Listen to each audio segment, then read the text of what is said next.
What up everybody, it's ipadbeatmaking.com, and today this video is going to be a bit unconventional in that I'm going to tell a short story and share my perspective and experiences on how everything with Apogee has come full circle. This isn't a scientific review, and in fact I don't even have the device in my hands currently. So this video is an exploration into how the past, present, and future of Apogee have converged with Mac and iOS devices. Now, I still remember when the Symphony IO first came out, probably around 10 years ago. It was an exciting time for me as a producer. I was flying out to Cali to do projects, artists were flying into Florida to collaborate, and I was also working on building a studio. I bought the original Apogee Symphony IO chassis, and then I bought the Thunderbolt adapter for like $500, and then I bought the preamp bundle for like $1,000. So all in, I probably spent over $4,000 on it, but it paid back dividends. My studio, even though at the time it had less analog gear, had the best quality in the area. Others had huge mixing boards. They put everything into the C24s and Control 24s and things like that. And I went and put everything into the preamps, the mics, and my conversion. And when I got the Symphony IO mic pre add-on, I didn't even need to use the Avalon or my A-Design Specifica anymore. The external preamps were still good options if that's the flavor I was going for, but they were no longer required to get the quality that I wanted.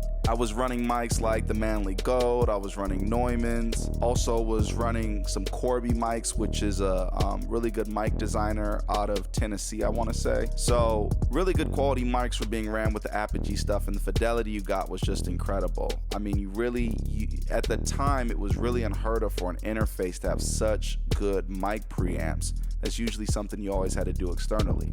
Now, since then, life's changed quite a bit for me, right? And even though I still have all that equipment, the main goal for me has been to be able to not be tied down in a room, stuck away from the things that I like to do.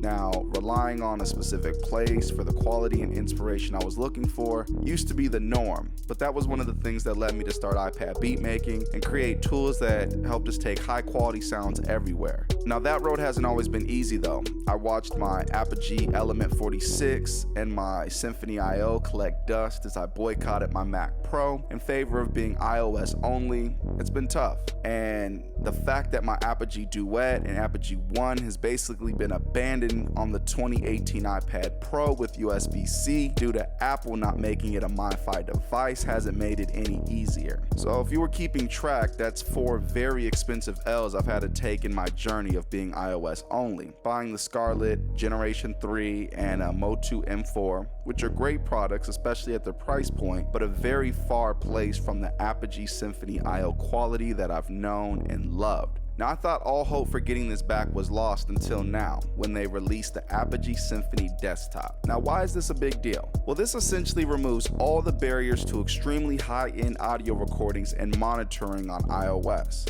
The interface is like the gatekeeper for the digital to analog and analog to digital domain. And like anything, your recordings are only going to be as strong as their weakest link. The Apogee Symphony Desktop will finally allow you to record high quality audio using iOS anywhere. And if you don't know, iOS is really evolving. We've got FabFilter plugins, we've got Tone Booster plugins, just to name a couple, that are one-to-one with their desktop counterparts. Now, despite all the strides forward, we lacked a modern, ultra high-end interface.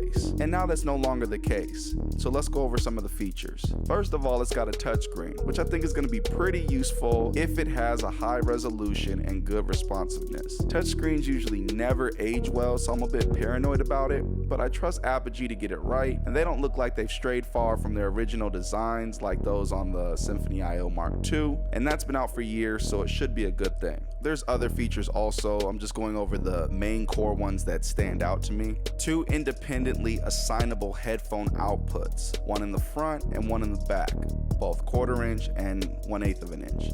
Now, this is a really big deal that goes unnoticed until you need it most.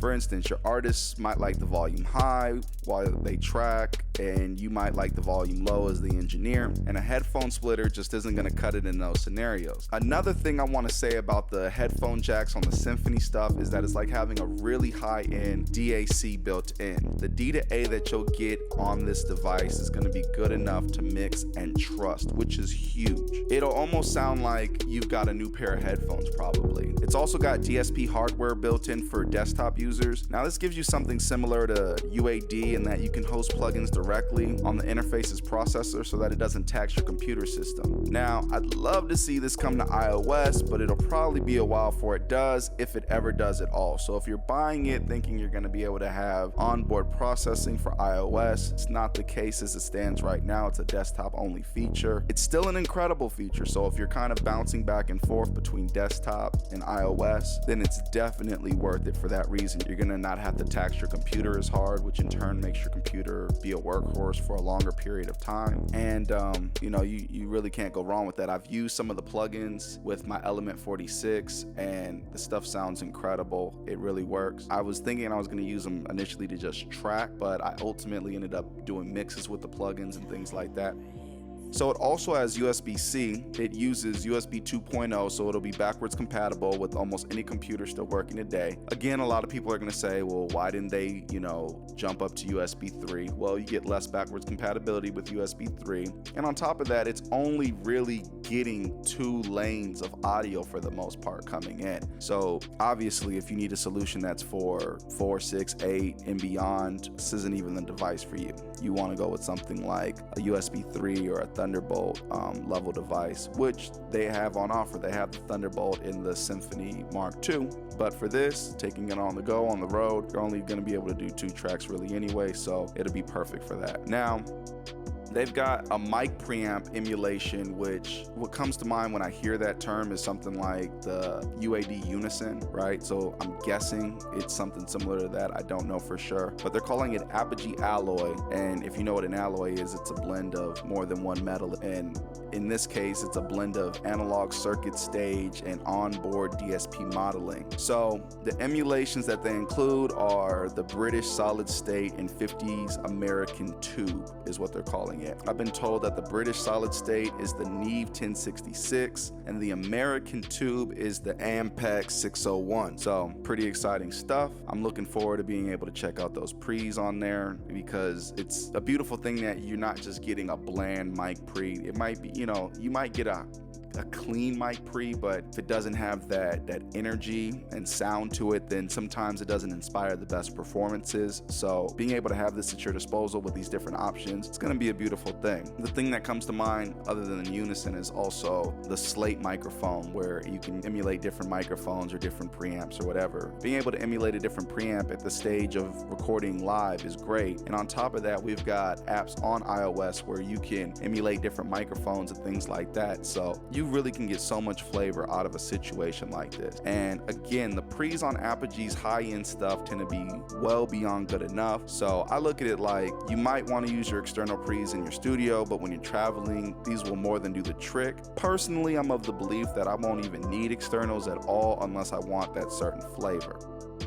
So now let's talk about price. It's gonna ship for $12.99 and there's another version for $13.99 with all those effects plugins, and that'll be for desktop only. But keep in mind that if you bought those plugins separately, they cost $500. So with all that being said, I'd rather pay the extra $100 if I was a desktop user and get all of those plugins because they're really good and they can use the onboard DSP. Now, this price of $12.99 or $13.99 tends to be thought of as really steep for your typical iOS user compared to what most of us would use, which would be a lot of the entry-level stuff. What's looked at as really high-end on iOS is usually something like an Army Babyface Pro, which is way cheaper, but again, in an entirely different conversion class altogether.